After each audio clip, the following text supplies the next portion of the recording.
ہندوستان کے جو بڑے بڑے انسٹیٹیوشنز ہیں،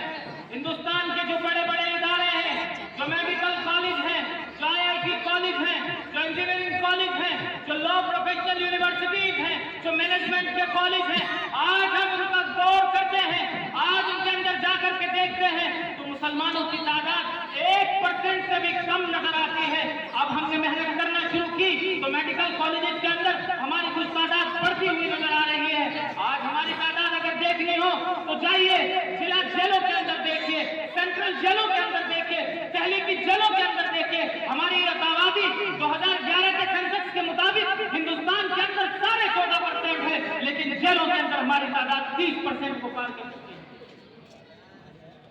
اور اگر ہم اپنے جھگڑوں پہ غور کریں، ہم اپنے معاملات پر غور کریں تو ہمارے معاملات ہیں، ہمارے جھگڑے ہیں پرناؤں کی لڑائیوں کے، ہمارے جھگڑے ہیں بٹواروں کے، ہمارے جھگڑے ہیں گھروں کے بیچ کی دیوار کے، ہمارے جھگڑے ہیں کھیتوں کے بیچ کی مینڈ کے۔ کسی انسٹیٹیوشن کے لیے نہیں، کسی انقلاب کے لیے نہیں، کسی تعلیم کے لیے نہیں، ہم نے لڑا ہے تو دسترخوان کے لیے، ہماری لڑائیاں ہیں تو بوٹی کے لیے، ہماری لڑائیاں ہیں تو کپڑوں کے لیے، ہماری لڑائیاں ہیں تو کھیت کی ڈول کے لیے۔ آج ہم سال بھر ہمارے نوجوان گھر سے باہر رہ کر کے دولت اکٹھا کرتے ہیں، کماتے ہیں، اور پھر گھروں میں آ کر کے لڑائی ہو جاتی ہے، اور وہ محنت کی کمائی جو تعلیم پہ لگنی چاہیے تھی، وہ محنت کی کمائی جو اسلام پہ لگنی چاہیے تھی، وہ محنت کی کمائی جو بچوں کی تعلیم پر صرف ہونی چاہیے تھی، وہ محنت کی کمائی ہم جا کر کے وکیلوں اور لٹیروں کو دے دیتے ہیں۔ اس لیے میری آپ سے درخواست یہ ہے کہ اگر ہمیں ہندوستان کے اندر اپنے حالات بدلنے ہیں،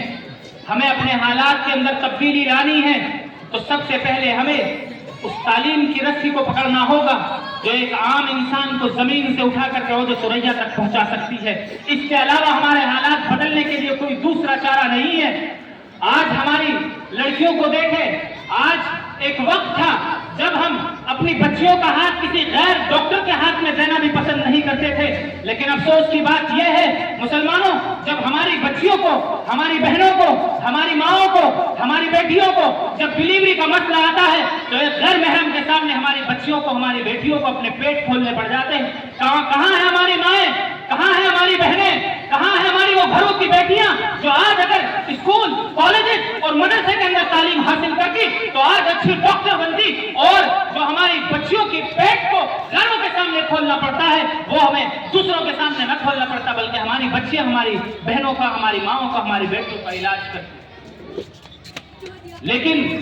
ہم نے تعلیم کی دوئی کر کے رکھی، ہم نے تعلیم کو دو حصوں میں تقسیم کر کے رکھا، اور وہ تعلیم کی دوئی یہ کر کے رکھی کہ ہم نے تعلیم کو دو حصوں میں بانٹ دیا اور یہ کہہ دیا یہ دینی تعلیم ہے، یہ دنیاوی تعلیم ہے۔ خدا کی قسم کہیں ایسا کلاسیفیکیشن نظر نہیں آتا، کہیں ایسی تقسیم نظر نہیں آتی۔ تعلیم صرف دو ہے، اور وہ تعلیم ہے علم نافع اور علم غیر نافع۔ اگر مجھے سائنس کا علم انسانیت کی خدمت کرنے پر آمادہ کرتا ہے، اگر مجھے سائنس کا علم انسانیت کے آنسو پوچھنے کے لیے آمادہ کرتا ہے، اگر میری وکالت کی ڈگری مجھے کسی مظلوم کا کیس لڑنے پر آمادہ کرتی ہے، اگر میری انجینئرنگ کی ڈگری انسانیت کے کام آتی ہے، تو خدا کی قسم کل آخرت کے دن یہی وکالت کی ڈگری، یہی انجینئرنگ کی ڈگری، یہی ڈاکٹر کی ڈگری اور یہی وکالت کی ڈگری آپ کے لیے ذریعہ آخرت بن جائے۔